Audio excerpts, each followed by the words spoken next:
Hello and welcome to the Armenian News Network Grung. I'm Hovik Manucharyan here with Asbed Bedrossian. In this Conversations on Grung episode, we'll be talking about the economic issues facing Armenia in 2022. This two-part episode was recorded on Friday, August 5, 2022. Part 1, this recording, will be focused on the topic of inflation and fiscal and monetary policies associated with managing inflation and related issues.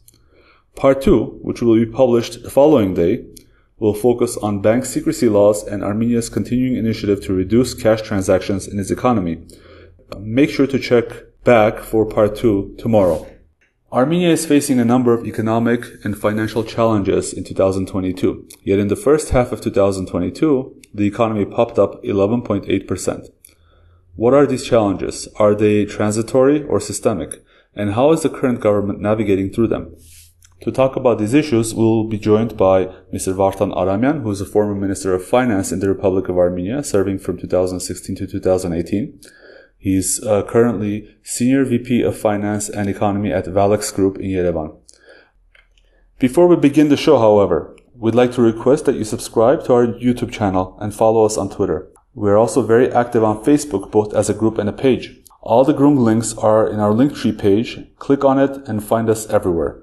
If you're listening to this through Spotify, Apple Podcasts, or Google Podcasts, we would appreciate if you could rate this show to help us reach a wider audience. All right, on with the show.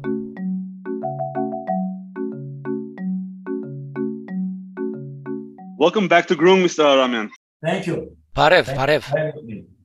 Let's begin with what's on everyone's mind around the world, inflation and shortages.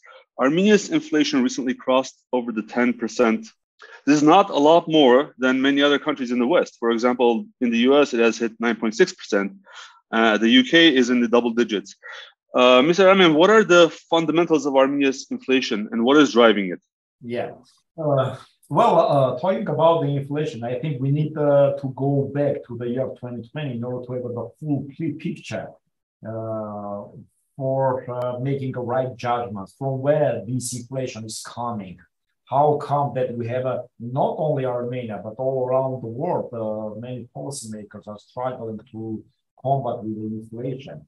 So the story with this high inflationary environment comes, as I said, from 2020. And it's very simplistic. When a lot of money has been printed in order to support the economy, mostly people work less because of the restriction in the pandemic situation, and they downgrade the total factor productivity. Now, they just a simple logic tells us when the supply goes down, because productivity goes down, because people work less, because of the restriction, and the money goes up because of a printing and giving a support in terms of the benefits for the households and all the employers and employees.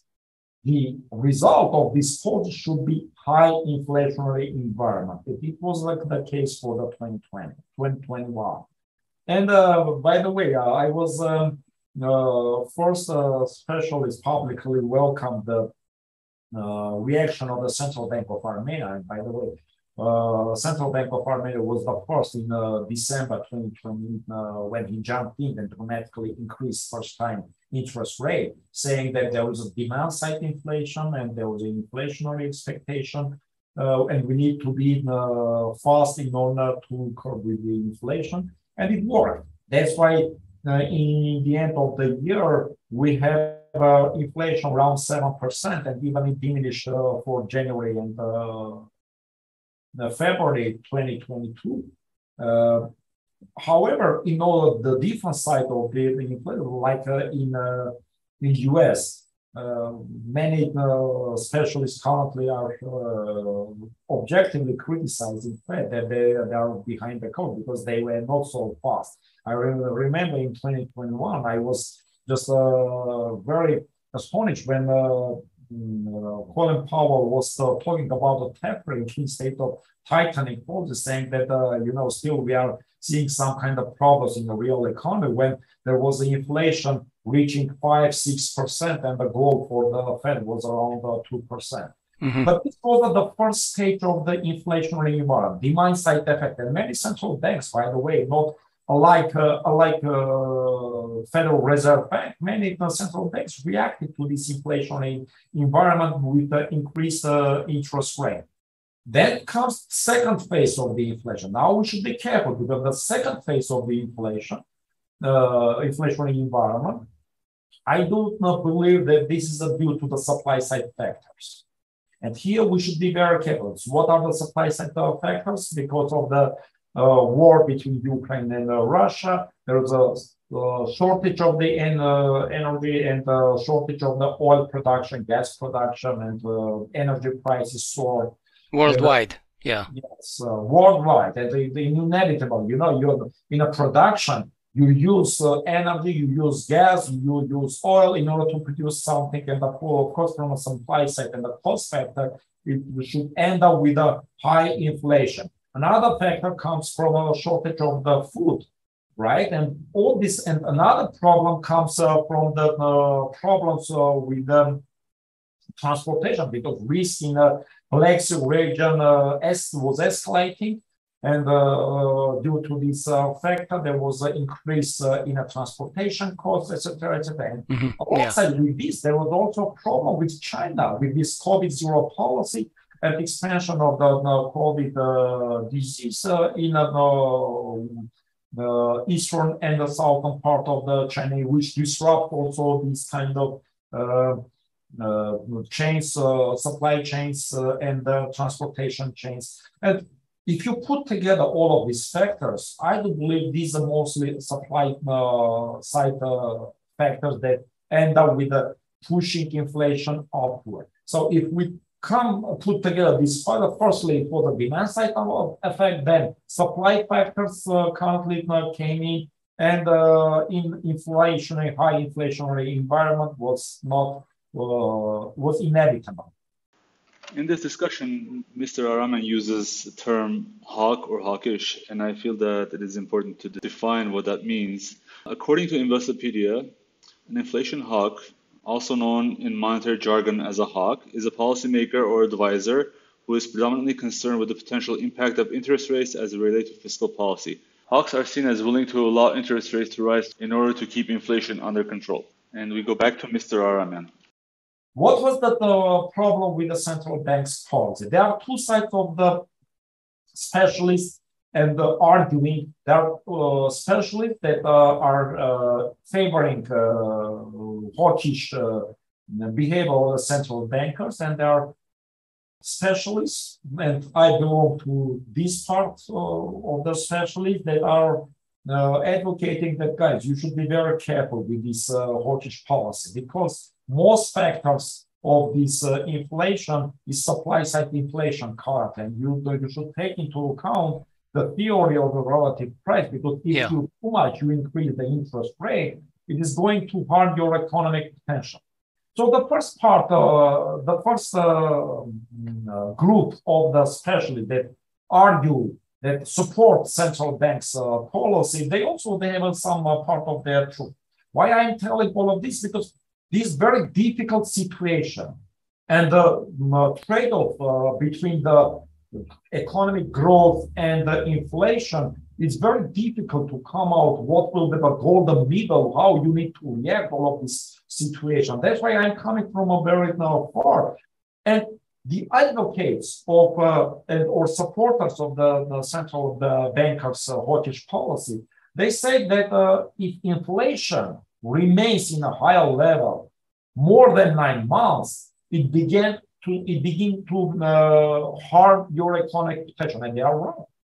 Because cost factor, high inflationary environment is going to, after some period, to harm the cost supply side of the producers.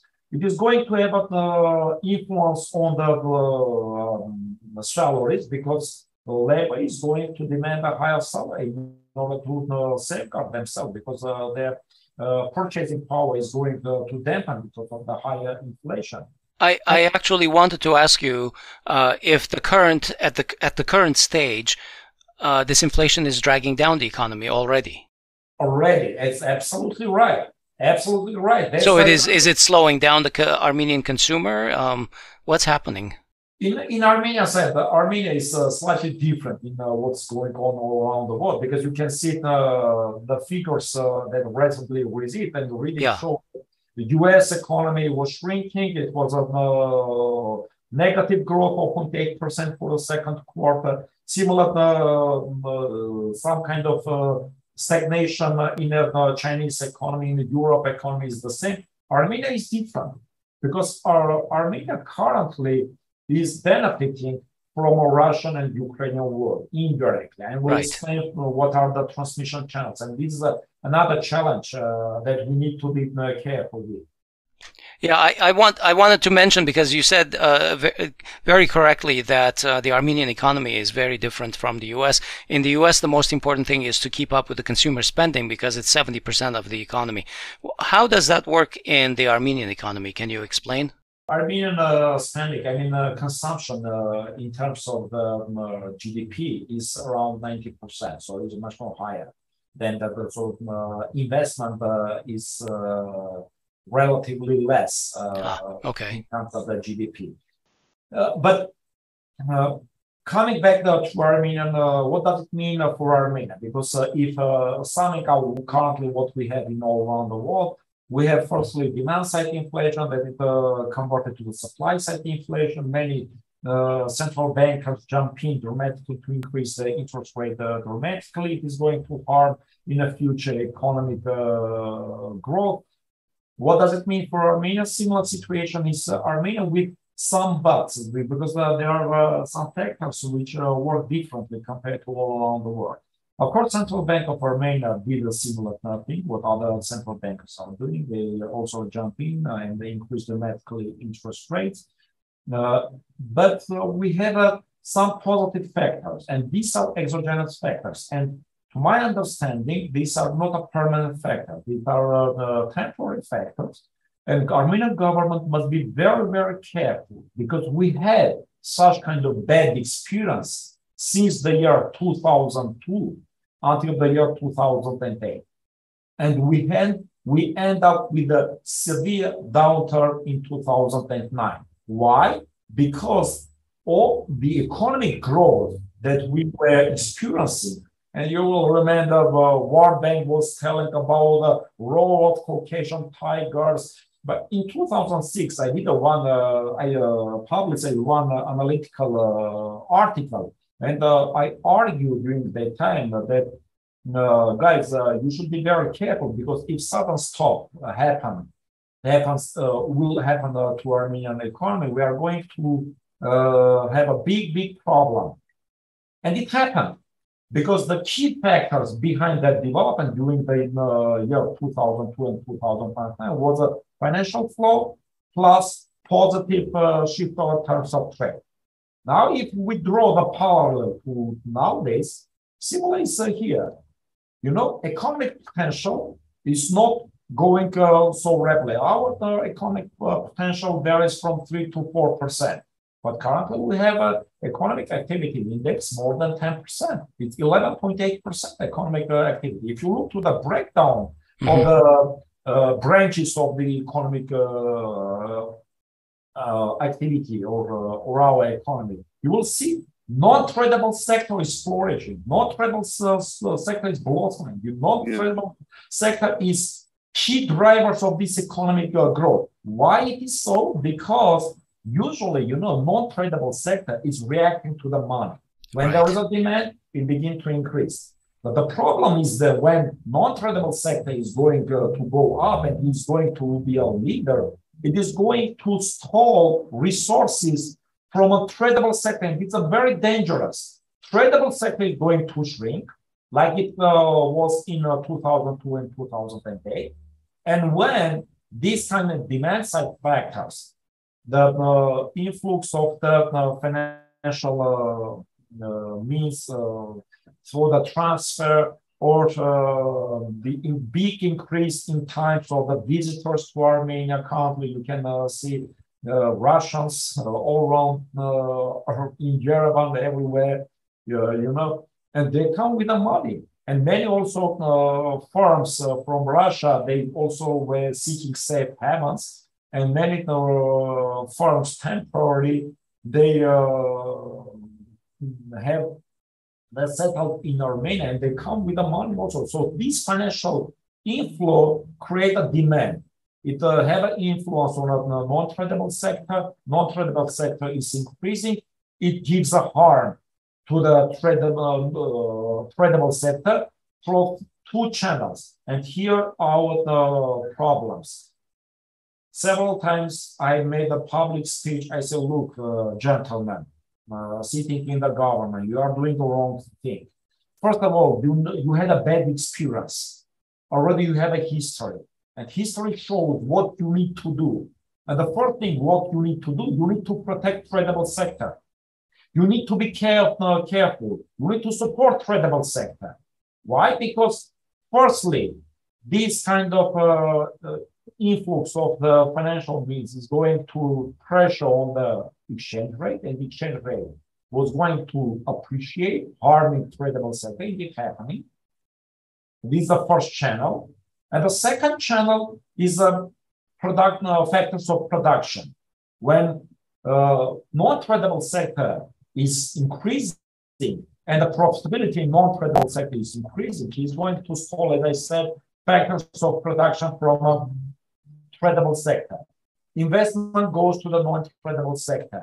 People working in a tradable sector, they just began to look for a high-paid job in a non-tradable sector. In the end of the day, if indeed these factors is going to be temporary, and I do believe that these factors are temporary, because sooner or later, if the war is going to end between Ukraine and Russia, or I don't know, the Euro-Atlantic bloc will find a language with Russia, somehow interest will enforce two sides to sit around the table, to seek for some kind of ceasefire agreement. Something is going to reverse.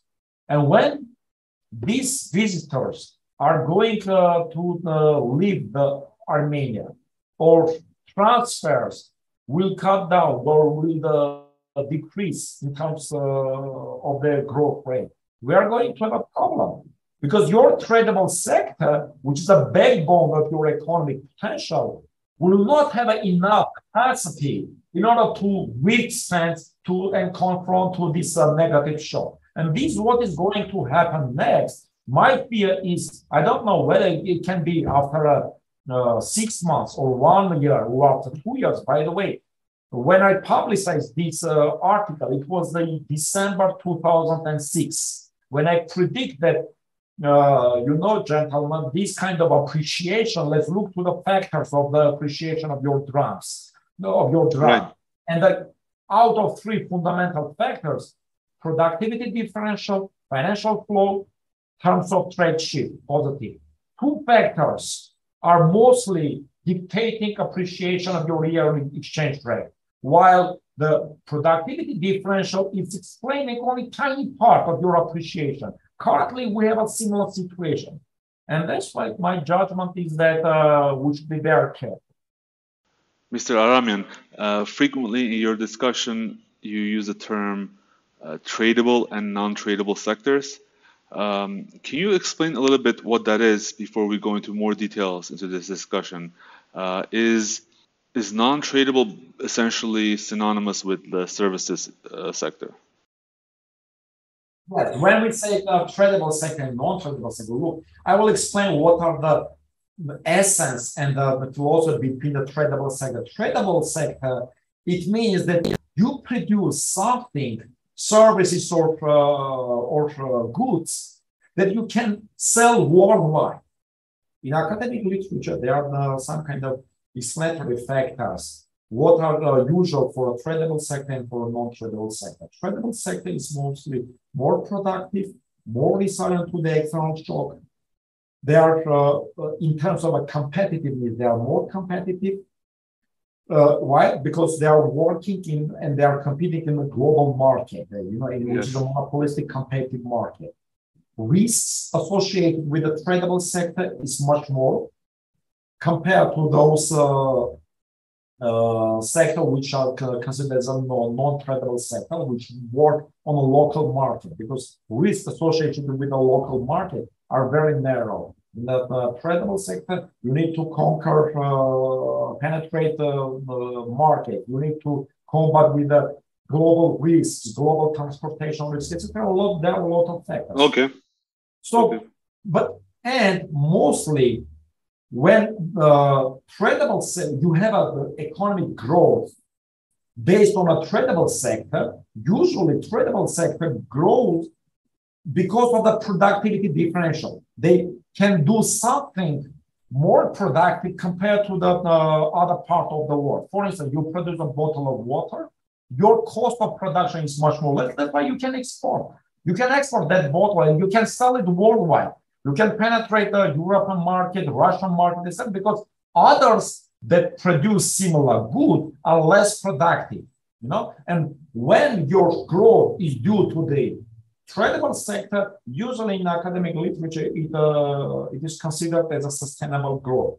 When your growth is based on a non-tradable sector, how non-tradable sector is functioning? Money is coming, and then a sector reacts to that. But money somehow can vanish, you know, because similarly how it can increase 2 times or 3 times, similarly it can vanish next year, just going down by 20% or 30%. This is what happened in 2009, when on an annual basis, Armenia was experiencing growth of remittances around 20%, 30%. And then once upon a time in 2009, we experienced a downturn or shrinking of the remittances by 35%. And when non-tradable sector, they feel there is no money, immediately they shut down their production. Who are considered in terms of the breakdown of the economy? Who usually are considered as a sector for non-tradable? It's a services, I should say, because you cannot sell it to the worldwide. Some type of a service like a consultancy, you can do it. But Armenian service, if you have it, is a restaurant service, it's some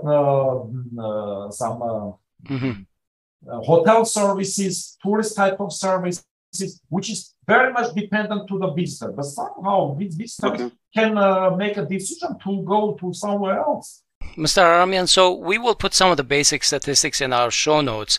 We see that some of the industries are more affected than the others, right? For example, agricultural output was down at a time when the government says that the economy is roaring forward at almost 12%. But with the agriculture down 5.5% in the same period of time, this is a key sector for Armenian exports. And the fact that... And this is what I'm talking about. Yes. You can see that agricultural sector is a minus. And not only for this year, already 3 consecutive years, our agricultural sector is in a minus. We have very modest growth compared to the other sector for the industry, around 5.5%. And we have a dramatically soaring growth, in the very high growth for the service sector and for the construction sector. Right. That's the answer of the question. I wanted to contrast this with another thing. I recently read a report that said that, that this was a report about the top 10 tax-paying corporations in Armenia, and 4 of them are mining industry. So there's a very narrow concentration. There's a narrow band in the industry that is making a lot of money, making a lot of taxes, paying a lot of taxes to the country. But the question is, with this kind of narrow concentration, an important sector like agriculture going down, is this 12%, almost 12%, 11.8% benefiting the citizens of Armenia overall? Are people feeling that the country is experiencing a 12% growth? You know, that question, to answer that question is very difficult to answer, because if you go and do a survey among the citizens, you can find that in any case, many of them are going to answer to that question that no, we do not feel that kind of increase of our welfare. Usually, in order to make a judgment whether the welfare of the society will increase, you need to look 10 years or 15 years. Within 1 year, it's very difficult to make a judgment on this. We can make a simple judgment that mostly because of people are keep out of the employees are employed in the non-tradable sector, perhaps out of this big increase in the non-tradable sector, somehow they are going to be benefited. However, this benefiting, my concern is we should be careful because it's a short term. Because currently, when many visitors, many Russians, they visit to Armenia, they spend a lot of money in Armenia, and our people are collecting some revenue out of this spending, and they are better off out of this. Tomorrow, it can be not the case. That's why, to answer to that question, in the short term, I think, based on exogenous factors, somehow our citizens are benefiting from this influx. If from this inflow of the financial means and the visitors, but for a long term, it's a big question mark. Mr. Aramyan, there are two major components, as you know, to managing inflation: monetary policy and fiscal policy. Most central banks, at least in very large economies, have a mission to keep inflation at a target level. For example, in the US, the Fed's goal is to keep inflation at 2%. The Armenian Central Bank's strategy states that the primary objective is to ensure price stability. So I remember listening to some analysts who say that actually for small economies like Armenia, worrying about low inflation or keeping the inflation from growing is not that big of a concern. Can you first describe, whether Armenia's goals as a central bank are different than a large economy like the US in terms of what the priority should be? US slightly different because Federal Reserve Bank, they have a monetary rule. It's called the Taylor rule, when they have a dual goal. One is unemployment, the second is inflation. And by the way, Federal Reserve Bank is the only central bank in all around the world. They have a dual goal. The other two central banks, they say, look, gentlemen, our key role is to fight with the cycles. We cannot, with our tool, have an impact on economic potential. Mm-hmm. Or a slope of your economy. These are jobs that government must do. Yeah, they think usually that's a fiscal side issue. Do not demand from us. They need to jump in order to support this or that sector. It's not our function. It's not our mandate. Our mandate is a financial stability and price stability. And no matter how perhaps it can be costly. And now I'm going to emphasize this part, because if there is a breach and there is a gap between a fiscal policy and monetary policy, whatever the central bank is going to do in order to curb with the inflation and to achieve and restore price stability is going to be very costly. If fiscal policy is not going to support central bank in such kind of short environment. Now, central banks, as I said, they need to do what they need to do. If there is inflation and there is an inflationary expectation, they need to anchor inflationary expectation. Otherwise, as I said, inflation is going to stay in a higher level more than 9 months or a year. It is going to harm your economic potential. That's why central banks are going to be criticized only for that factor. If they do not react to this inflationary environment, trying to diminish inflation, then tomorrow somebody will curse them that central bank, you do not react to the inflation, trying to diminish the inflation. However, each kind of action of the central bank has its costs.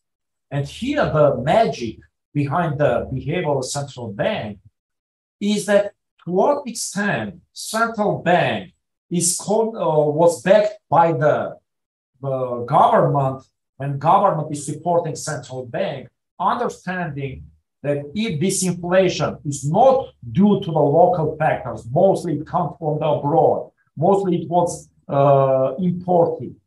And then in the end of the day, if central bank is going to be too aggressive, then it is going to harm a sector of the economy which is called tradable sector. If government is not acknowledging this, is not accepting this, not understanding this, and says, central bank, inflation is only your mandate. You need to go and deal with the inflation. We are going to end up with a high cost for our economy because central bank is going to increase dramatically its interest rate because he has no choice to the no other tool he has. Right. Government has a lot of tools, right? But and in the end of the day, they will not care about the exchange rate appreciation. They will not care about the cost for a tradable sector. They will care about the inflation and full stop. Now, what I will say, and mostly what I was recommending to the central bank and the government, I recommend central bank. I do understand that if we think what are the factors of the inflation, the supply side inflation, and there is a danger of supply side inflation converted to the demand side inflation because in Armenia we have a lot of inflow of financial resources, and it comes from the transfer and tourism that also is expanded. What needs to be done? The central bank, when you say dear central bankers, why you allow exchange rate to be appreciated? The answer of the central bankers is very logical. They say, because I need to deflate this inflow of the financial means, of this foreign exchange. Because there is a simple equation, which is called the quantitative money equation. When your money plus times velocity equals to your real GDP times your prices. If I'm not going to deflate this for the exchange rate, meaning not intervening and allowing exchange rate to depreciate it, then I'm going to have a pressure for the inflation. Now the question, can it be that the central bank can do a policy in such a way that from one hand, not allowing exchange rate to appreciate it in order not to harm a tradable sector, but from another hand, not creating pressure over the inflation and anchoring inflationary expectation by diminishing the money, the overall supply money. The monetary supply? Yes, monetary supply in the economy. The answer is yes. And it calls in monetary economics, it's called sterilization policy. Now, when I say that, I will explain what does it mean, sterilization policy. Sterilization policy is the following. When there is an inflow of the financial mean in terms of a dollar or a Russian ruble or euro, whatever it is, in your local economy, then it converted to the dram because all the goods and services are purchased in a dram. And it had a pressure on the exchange rate. The right policy can be, the other right policy can be that central bank can intervene in the forex market and buy back this extra liquidity of the forex. Yes. As a background, I believe the central bank currently is hesitant from intervening in the currency markets because Martin Galstyan 5 days ago said basically that it might have some unexplained consequences.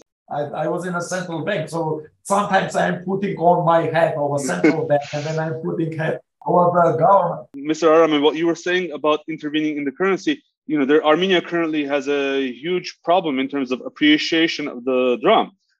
We are seeing, like, for instance, one dram, whereas about, I guess, 6 months ago, it was worth $480 US, and just looking at US dollars or maybe even higher, right now it's worth 420. So, intervening in the currency exchange rate, I guess, what are the problems behind that? And I guess you're an advocate of that, and the central bank isn't. Can I also mention one thing before Mr. Aramyan, that this is all a relative issue. It's not really the dram that has become depreciated, but the dollar is currently in a very strong worldwide position.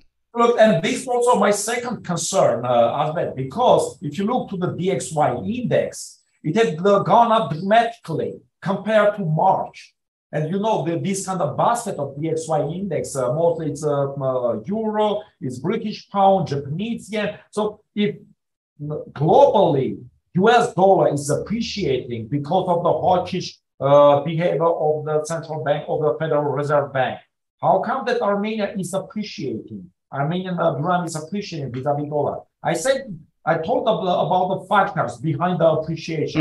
Now the question is again, I want to repeat, it's a very important question. Can we do monetary policy together with a fiscal policy in such a way in order, from one hand, not to harm tradable sector, keeping the exchange rate stable at least, but from another hand, anchor the inflation expectation of the society? The answer is yes. I'm confident that we can do that. How? As I said, the first action, central bank is intervening in the economy and absorbing this extra liquidity over forex. But the consequence of this action is extra dram appearing in the market. And this, again, money is money. It can have no pressure on the inflation because a lot of money is there. It can have an influence. It can fuel the expectation of the society, and then it can also aggravate the situation that can go and increase the inflation. What next is can be? Here comes prudent coordination of the fiscal and monetary policy. Fiscal bodies must declare about the extra issuance of the debt, local debt, intervening in the market, increasing your issuance of your bonds in the local market, absorbing this liquidity back and putting this money in a central bank's account. End of the story. What will be a result of this? You will have a stable monetary supply. You will have less money in the circulation. You will have a higher exchange rate. I mean, a stronger drum. Appreciated exchange rate, stronger economy, stronger tradable sector. The counter-argument from a central bank, bankers, my colleague and friend Martin Gallitzan said, it's contradict to the inflationary targeted principle. My answer to this is the following. I said, look, gentlemen, I was one of the persons in the central bank championing inflation targeting. I don't understand the inflation target, what does it mean? But if you send that message, if you bring this argument, I'm just answering to that. How come the Bank of England, ECB, Federal Reserve Bank was doing a quantitative tightening and quantitative easing, tens of years, while adhering to the inflation? That's why you should not be more Catholic than Rome Pope. You should look to the environment. You need to look to the efficiency of your action. But that, in that case, central bank have another argument. They say in that case, we need to have an agreement with that fiscal body. But fiscal body, what they want? They want they want to show good growth. They want high growth. They want less debt temporarily in a short term to demonstrate to the public, we did a very good job. Oh, come on, what we are talking about? These are costs. By the way, what I was explaining, but it is not going to hurt the debt sustainability. Why? Because this is not going to be a burden for a fiscal bodies, because they are going to debt cost, which issuance of the debt interest rate, they are going to partly compensate from a central bank. Now, perhaps somebody will tell me, Mr. Aramyan, central bank is also public sector. Yes, but central banks never can be insolvent. They can have a lot of losses in their accounts. But so what? This is the cost what central bank must bear. This is the cost what government must bear in order to keep the economy in a stable situation. This the cost how to protect tradable sector. Because I want to repeat already third or fourth time, it's very dangerous if you end up with a shrinking tradable sector. By the way, you talked about the mining sector. It also is considered as a tradable sector. Right. And now the government is killing also mining sector. You see big taxes. Perhaps non-special, perhaps societies will say, okay, let's applaud government because they just stole a lot of money from a mining sector and Right. deliver at divided to. But it's it's not a professional approach. By the way, if you look to the toolkit, what government imposed, what government introduced is the export duty.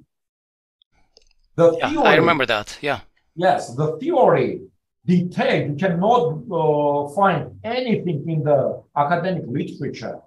Then these kind of trade instruments have been exercised for replenishing budget, for collecting revenue. Usually trade instruments like export duties or import duties or whatever you are going to impose or even a quantitative restriction, these are the means in order to manage your economy. Usually countries, they introduce export duties in order to support other value chains of your production, which we do not have. Okay, well, let's talk a little bit about the other component of this whole equation, which is the fiscal policy.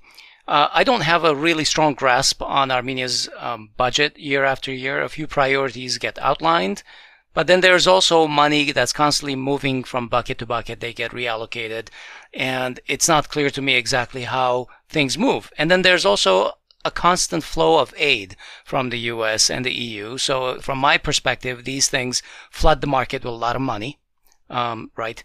And they cause demand side inflation, maybe. Maybe you can explain that to us as well. And then there's, of course, Artsakh, which is no longer self-sustaining and needs extensive renovation and support since the war in 2020. The additional factor that I see is that there are remittances from Russia and the US, and they flood the Armenian economy with cash as well. And these are fluctuating from year to year, so it's a little difficult to plan things based on these factors. Can you talk a little bit about what fiscal policies the government is deploying right now, and are they focused on keeping managing inflation, I should say? Right. You know, Asbed, talking about the fiscal policy, we need to distinguish two things: fiscal policy on a macro sense and structural policy, or let's say micro policy, which is supposed to be expenditure policy of the government. On a global sense, fiscal policy is moving on the right direction. Why? Because there is a collection of taxes because of high inflationary environment, because of the high economic growth. And currently in 2022, we have for 5 months, we have a surplus in our accounts, fiscal accounts, while we plan a big deficit for the year 2022. So from this perspective, it is correct, because the fiscal policy was also going to be too much expansionary. It is going to aggravate this kind of inflationary situation. But this for a short-term perspective. We have a deeper problem. And I was talking about this deeper problem, which I call the structural problem, which also hard long-term perspective on long-term economic growth. Okay. Usually, this about the investment. Looking to that investment, although that they are growing, but if you look to the breakdown, to what sector it goes, this investment, mostly it goes to the residential house building, and it goes to the construction sector, which is not sustainable, by the way. Now, you know, the investment that should go to the tradable sector and more productive sector is not flourishing, is not increasing. And why it is so? Because, as I said, usually in the first investors in the first stage, they care about 4 stability pillars, which is advocated in academic literature. 4 stability pillar is a monetary stability, fiscal stability, political stability, and security. And economic literature also argues if you do not have out of these 4 any of them, investors are going to have a concern. If you do not have 4 of them, safety problems, forget about the widespread investment. What government must do in order to restore these safety issues? They need to do appropriate expenditure policy. They need to redirect their spendings toward strengthening your borders, increasing your military strength, because you see that kind of threats coming from Azerbaijan have not vanished yet. Right, absolutely. I love the fact that we're talking about security in a podcast about the economy. Absolutely, Hovik. And when the year 2000, it was in November 2020, immediately I make a public speech. I said, the gentlemen, I do understand. I was in the Ministry of Finance. I do understand that immediately you cannot revisit to the fiscal account. You cannot revisit to your programs and change it. Let's accept it. But during the year 2021, you need to do this homework very aggressively. To rethink what kind of programs you need to stall, you need to stop and free up some kind of resources and redirect to the your security issues, redirect to the military issues, Right. Yeah. What we have in the year 2021? Nothing happened. I cannot understand now if anybody can tell me, how come the government is spending billions of drams for strengthening police, while police, right? If you look to how much increase in terms of the data budget line for a police, for prosecution, in terms of increase in salary, and for the army, how much they spend? Well, allegedly, the army was 10% and the police 22%. Azerbaijan, during the year 2021, it increased its spending on its army 40%. Armenia is, which have a severe problem and losses, is increasing its expenditure for army 10%, 11%, 15% for the year 2022. I cannot understand this. That's why, again, coming back, it's also part of the fiscal policy, because fiscal policy must not be for 1 year. Fiscal policy must always be prudent for a medium to a long term. For a medium to a long term. Well, you have to have trust in the economy. Absolutely. We are going to talk about debt sustainability. Mm-hmm. Debt sustainability is an animal which has two parts. One part is a debt, nominal debt. The second part is economic growth. Because the debt sustainability, it's about the debt to GDP ratio. Like it happened, for instance, we have experience in other countries, like in Greece, when they struggle to bring this debt to GDP ratio down, because the 5-year consecutive year, they have a downturn in their economy. That's why very much I have a concern for a long-term economic growth. And for a long-term economic growth, we need investment. And we need automatic investment, or let's say investment that will come to our Armenia, signaling to your macroeconomic fundamentals, signaling to these 4 stability pillars, understanding that all stability pillars are there. You have a fiscal stability, you have a monetary stability, political stability, and the most important one is the security. That's right. Who is going to invest in Syria, for instance? Nobody. Yeah, in fact, I was going to ask you, it's like, how can there be credit and how can you take debt in a country for 5 years, 10 years, 30 years if you don't know what the economy is going to be like, or if it's going to be even around for that long? Absolutely, because long-term investor, or we call this strategic investor, it cares whenever he or she is going to make an investment in your economy, even local investors. If he or she are going to make an investment, they need also to think about a payback period. And payback period is not going to be only for 1 year for a large investment, right? Yeah. Payback period is at least should be 5 years, 10 years. If you really want investment to go to the credible sector or a productive sector, and I want to see that brave man who is going to invest in Armenia when there is a lot of tension in the borders, when there is a lot of problems linked to your security. Yes, I have a question that comes around to inflation and how it's affecting people. I know that Russia and Georgia have raised the minimum wages, pensions, etc., to compensate for the vulnerable groups for this inflation. Has Armenia done anything about this? And in fact, they have even overcompensated. I think I think that's cases, true. Yeah. Asbed, during this kind of shock, when I speak about the intervention of the fiscal bodies, what they need to do, there is a dual goal. The first I already talked about is protecting your economic potential and protecting your federal sector. The second important aspect and dimension is protecting the socially vulnerable people. And then you need to again revisit your expenditure, and you need to do exercise of giving a priority, what you need to bring first, because the problem and the issue here is once you incur liability, you are going to live with that. Once you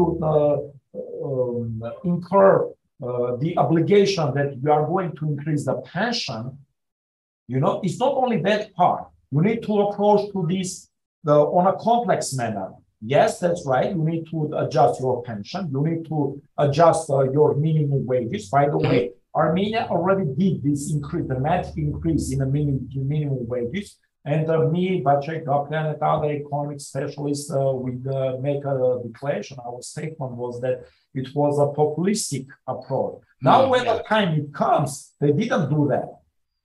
You see, right. So it's a right, time matters a lot when you do what.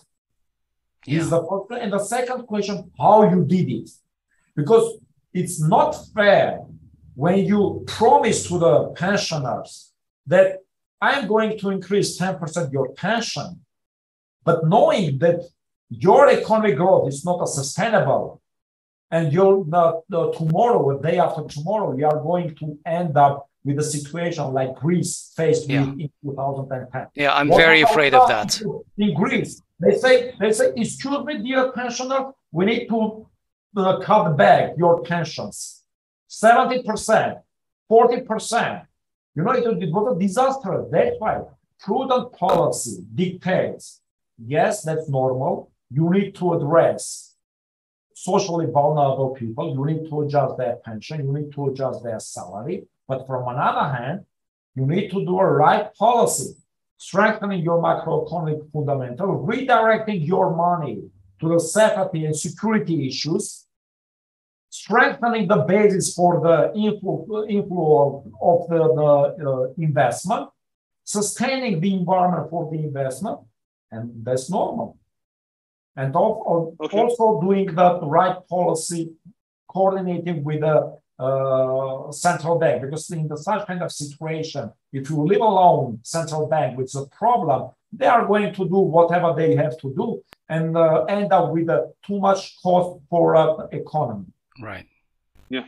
Mr. Aramyan, you mentioned before going to the next section, which we really want to talk about the Ukraine war and how it affects us. But before going there, you mentioned debt briefly. Can you talk a little bit more about how Armenia's foreign debt is affecting its fiscal policy?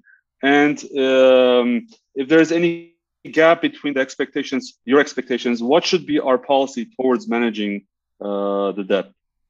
Look, currently debt in terms of GDP is benefiting for two factors. The first factor is the appreciation of the exchange rate, because big part of the more than 75% of our debt is in a forex, in a foreign exchange, in dollars, in euro. So in terms of this kind of, because of appreciation, we have a long-term decrease of the debt level, but it's artificial. Again, I'm talking about it's artificial diminish. The second factor is, as I said, nominal growth of your economy, which again, there is an artificial part. It's prices plus overheating of your economy because of the temporary factor. Out of this, but on a short-term perspective, again, as I said, fiscal bodies, Minister of Finance, I think it is doing the right policy in terms of the not rushing to spend all money that was collected due to the high inflation environment and due to the high more than expected economic growth. Currently, fiscal balances are in the surplus, and that's good. But the message that I'm delivering currently, and my concern is that for the future, the how you are going to manage the debt very much dependent from your economic substance, from your economic future, how the economy is going to be. Yeah, you have an expanded economy is needed. As you say, to tradable sector, the export sector. Absolutely, because again, recalling, we have experience in 2008, debt to GDP was around 14%. And once upon a time, within a very short period like this, within a year, because of the exchange rate appreciation and because of this kind of shock that you need to withstand to this negative shock, when sudden shock happened and these financial flows vanished. Fiscal bodies must jump in order to protect the economy, right? And this also demands some kind of extra debt. When in 2008, we have enough fiscal space to play this game, tomorrow we are not going to have it. Because currently our debt to GDP is around 60%. You know, it's not 14%. You cannot double it. Right. Absolutely. Even the exchange rate depreciation, if it happened tomorrow, we are going to have a debt to GDP ratio increase. We are going to have a stagnation in our economy and a very narrow space for fiscal body to jump in order to protect the economy. This is my key concern. Is servicing this debt a problem right now for the economy? Right now, no, because in terms of, as I said, a big chunk of our debt is external debt, and interest rates in terms are very low. Plus, we are also benefiting from the exchange rate appreciation. That's why I do not see currently issues. I do see issues when these kind of risks are going to materialize. Yeah. All right. We'll pause our discussion here for part 1. Please make sure to check back tomorrow for part 2 of our discussion with Mr. Aramyan on bank secrecy, cashless transactions, and related issues. Thank you for staying with us.